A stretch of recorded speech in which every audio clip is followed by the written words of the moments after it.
हम सभी अक्सर अपने जीवन की हर छोटी बड़ी बात दूसरों से साझा कर लेते हैं, बिना यह सोचे कि इसका हम पर और हमारी जिंदगी पर क्या असर हो सकता है। आज मैं आपको एक ऐसी कहानी सुनाने जा रहा हूं जो न सिर्फ आपको सोचने पर मजबूर करेगी, बल्कि आपकी जिंदगी को एक नई दिशा देगी। यह कहानी हमें सिखाती है कि हर बात सबको नहीं बतानी चाहिए।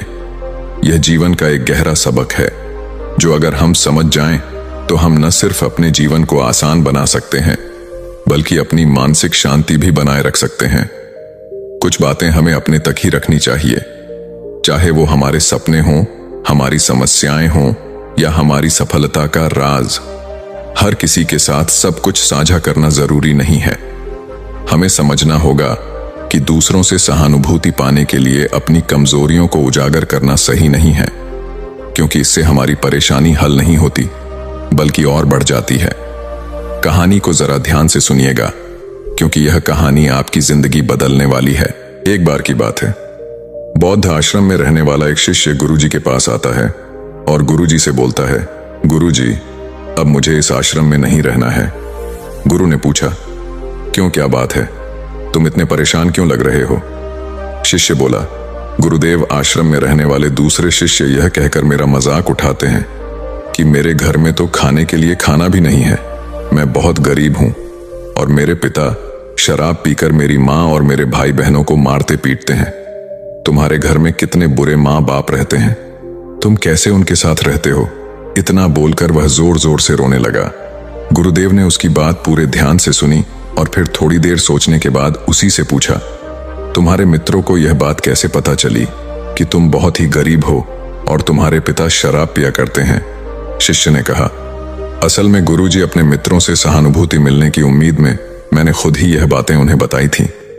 गुरु ने कहा, फिर अगर तुम्हारे मित्र तुम्हारा मजाक उड़ाते हैं तो इसमें तुम्हारी ही गलती है, क्योंकि तुम्हें यह बातें अपने तक ही सीमित रखनी चाहिए। सुनो, हमारे जीवन में कुछ चीजें ऐसी होती हैं जिन्हें हमें केवल खुद तक ही सीमित रखना चाहिए, लेकिन तुमने उन्हें दूसरों को बताने की गलती कर दी है। यह सुनकर उस शिष्य ने कहा, गुरुजी, तो फिर अब मैं क्या करूं? अब जो हो गया उसे बदला नहीं जा सकता। गुरुजी ने कहा, आज मैं तुम्हें 7 ऐसी चीजों के बारे में बताऊंगा जिनके बारे में तुम्हें किसी को नहीं बताना, फिर चाहे वह तुम्हारे मित्र हो या फिर सगे संबंधी। शिष्य काफी उत्सुकता से कहा, बताइए गुरुजी, वह कौन कौन सी बातें हैं? गुरुजी ने बोला, इन बातों को तुम जरा ध्यान से सुनो और इनको उम्र भर याद रखना, क्योंकि यह बातें सबके जिंदगी भर काम आएंगी। शिष्य ने पूछा, वह कितनी बातें हैं गुरुजी? उन्होंने जवाब दिया, वह 7 बातें हैं जिनके बारे में किसी से बात नहीं करनी है। गुरु ने कहा, पहली बात जो तुम्हें किसी से नहीं बतानी है वह है तुम्हारे जीवन के लक्ष्य और तुम्हारे सपने। हम अक्सर लोगों की नजरों में अच्छा बनने और यह दिखाने के लिए कि हम कितनी दूर की सोच रखते हैं, हमारे लक्ष्य कितने ऊंचे हैं, हम यह दिखाने के लिए अक्सर हम दूसरों को अपने सपने लक्ष्य को बता देते हैं। शिष्य ने पूछा, लेकिन गुरुजी, इसमें गलत क्या है? हम अपने सपने ही तो दूसरे से बताते हैं। गुरुजी ने बोला, किसी को अपने सपने बताना गलत नहीं है, लेकिन जब हम ऐसा करते हैं तो हमारे अंदर एक संतुष्टि का भाव आ जाता है, जिससे अब हमारे अंदर अपने लक्ष्य के प्रति वह जुनून और समर्पण नहीं रह जाता जो लोगों से अपने लक्ष्य और सपने बताने से पहले था, जिससे इस बात की संभावना बढ़ जाती है कि हम अपने लक्ष्य को हासिल करने से चूक जाएं। साथ ही क्योंकि हमने अपने लक्ष्य और सपने लोगों को बता दिए तो उनकी उम्मीदें हमसे बढ़ जाती हैं, वह हम पर ज्यादा ध्यान देने लगते हैं, जो अंततः हमारे तनाव को बढ़ाता है और यह तनाव हमारे जीवन में असंतुलन पैदा करता है। इसीलिए लक्ष्य को गुप्त रखना है। जो मजा सपने को गुप्त करने में है वह बता के करने में नहीं है। जब तुम कामयाब हो जाओ तब तुम उनको बता दो। गुरु ने कहा, दूसरी चीज है जिसके बारे में तुम्हें किसी से बात नहीं करनी, वह है तुम्हारे जीवन की समस्या, अपने जीवन की परेशानी। दूसरे लोगों को अपने जीवन की परेशानियां बताना मतलब असल में अपने लिए एक और परेशानी खड़ी करने जैसा ही है। हालांकि जब हम किसी से अपनी परेशानी साझा करते हैं तो उस समय हमें थोड़ा हल्का महसूस होता है और अंदर से जरा दुख भी कम होता है, लेकिन ज्यादातर लोग हमारी परेशानियां कम नहीं करते बल्कि और नई परेशानियां खड़ी कर देते हैं। हम जीतने लोगों के साथ अपनी परेशानियां साझा करते हैं, उसमें से 20% लोगों को उससे कोई फर्क नहीं पड़ता। 70% लोगों को यह जानकर खुशी होती है कि हमारे जीवन में भी परेशानियां हैं। चलो, यह भी परेशान है, और केवल 10 लोग ही ऐसे होते हैं जो सच में हमारी परेशानियों की कद्र करते हैं। इसलिए किसी को भी अपने जीवन की समस्याएं बताने से पहले विचार जरूर करो कि यह समझने लायक है भी या नहीं। जीवन में एक बात हमेशा याद रखो, यहां पर हर कोई तुमको समझ नहीं सकता और हर किसी को तुम समझा नहीं सकते, गुरुजी ने कहा। तीसरी बात जो तुम्हें किसी से साझा नहीं करनी है वह है तुम्हारी पारिवारिक समस्या।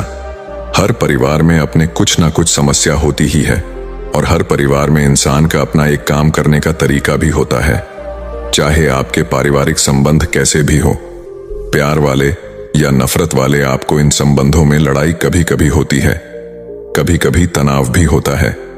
और इन आपसी तनाव के बारे में किसी बाहरी इंसान से कभी बात नहीं करना चाहिए, क्योंकि इससे कुछ प्राप्त होने वाला नहीं है, बल्कि बाहरी इंसान आपकी इस पारिवारिक फूट का पूरा फायदा उठाने की भी कोशिश कर सकता है। इसलिए आपको अपने परिवार वालों के साथ बैठकर ही खुद अपनी समस्याओं का समाधान खोजने की कोशिश करनी चाहिए, गुरु ने कहा। चौथी बात, जो लोगों से इस चीज के बारे में कभी बात मत करो कि तुम किन किन चीजों के मालिक हो और तुम्हारे पास क्या क्या है। तुम्हें एक बात हमेशा याद रखना होगा कि जब तुम लोगों के सामने ही अपनी चीजों के बारे में बताना शुरू कर देते हो, अब लोग बहुत ही आसानी से इसका गलत मतलब निकाल लेते हैं। हो सकता है कि तुम अपनी बातों से किसी को नीचा नहीं दिखाना चाहते, तुम सिर्फ उन्हें बता रहे हो कि तुम्हारे पास क्या क्या है, लेकिन फिर भी लोग तुम्हारी बातों को गलत तरीके से ले सकते हैं। तुम अपनी चीजों को बताओगे, लेकिन क्या पता अगला उसको दिखावा समझे और चीज को गलत सोचे।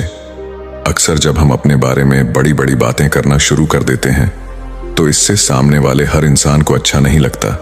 उन्हें ऐसा लगता है कि उन्हें छोटा महसूस करवाया जा रहा है, और कोई भी इंसान खुद को किसी के सामने कमजोर और छोटा होता हुआ नहीं देख सकता। इसीलिए हो सकता है कि वह तुम्हारे सामने कुछ ना बोले, लेकिन अंदर ही अंदर वह तुमसे नफरत करना शुरू कर देगा या तुमसे दूर होना शुरू कर देंगे, उन्हें नीचा दिखाने की कोशिश करेंगे। और अगर तुम्हारे ऊपर कोई बुरी मुसीबत आ गई तो मदद की वजह नहीं मिलेगी। तुम्हारे पास तो सब कुछ था, अब तुम खुद संभालो। इसलिए लोगों के सामने अपनी चीजों का दिखावा इसलिए भी नहीं करना चाहिए क्योंकि हो सकता है कि तुम्हारे पास बहुत कुछ हो जाए, लेकिन ऐसे बहुत से लोग हैं जो उन चीजों के लिए तरसते हैं जो तुम्हारे पास है। दुनिया में ऐसे बहुत से लोग हैं जिनके पास पीने के लिए साफ पानी नहीं है, खाने के लिए खाना नहीं है। इसीलिए कभी भी अपने से बहुत गरीब लोगों के सामने दिखावा करने की कोशिश ना करें, तो उनकी मदद करने की कोशिश करें, गुरु ने कहा। पांचवी बात जो कभी किसी को नहीं बतानी है, अपने दान की गई मदद और परोपकार के कामों को लोगों के सामने ना बताए। इस दुनिया को हमारे दान और परोपकार की बहुत जरूरत है, लेकिन अगर आप यह सब सिर्फ इसलिए कर रहे हैं ताकि दूसरे आपको पसंद करेंगे, आपकी तारीफ करेंगे, तो कृपया इसे बंद कर दीजिए। देखो, हकीकत यह है कि आपको लोगों की मदद इसलिए करनी चाहिए क्योंकि यह आपको अंदर से शांति और संतुष्टि देता है, ना कि इसीलिए कि समाज आपकी तारीफ करे, गुरु ने कहा। छठी बात जो किसी को नहीं बतानी है, सबसे जरूरी अपने धन और आमदनी के बारे में किसी को मत बताओ। यह एक ऐसी बात है जिसे हमें हमेशा अपने और अपने परिवार तक ही सीमित रखनी चाहिए। ना तो कभी किसी से उसकी आमदनी के बारे में पूछो और ना ही कभी अपनी आमदनी के बारे में लोगों को बताओ, क्योंकि इससे लोग बहुत ही आसानी से हमारी स्थिति का अनुमान लगा लेते हैं, जो कि हमारे लिए सही नहीं है। गुरु ने कहा। सातवीं बात जो किसी को नहीं बतानी है, अपनी सफलता का राज, हमने किन तरीकों से सफलता पाई यह बताना गलत नहीं है। अगर कोई इंसान उससे सीखकर अपनी मंजिल पाने का रास्ता बनाए, लेकिन ज्यादातर लोग हमारे बताए रास्ते पर चलना शुरू कर देते हैं, और अगर वह उस रास्ते पर चलकर असफल हो जाते हैं तो फिर वह हमें दोष देना शुरू कर देते हैं कि हमने उन्हें सही रास्ता नहीं बताया, क्योंकि सबके लिए सफलता का एक ही तरीका काम नहीं करता। इसीलिए कभी भी किसी से अपनी सफलता का रास्ता ना बताएं, जब तक कि वह इंसान इसके बारे में जानने के लिए बहुत ही गंभीर और दृढ़ संकल्पित ना हो। सफलता किसी कामयाब इंसान के रहस्य को जानने से नहीं मिलती, बल्कि सफलता मिलती है एक संकल्प, विश्वास और मेहनत से अब वह लड़का अंदर से बदल चुका था। उसने मन ही मन निश्चय किया कि आज के बाद वह अपने रहस्य किसी को नहीं बताएगा। उसने गुरु को धन्यवाद किया और वहां से चला गया।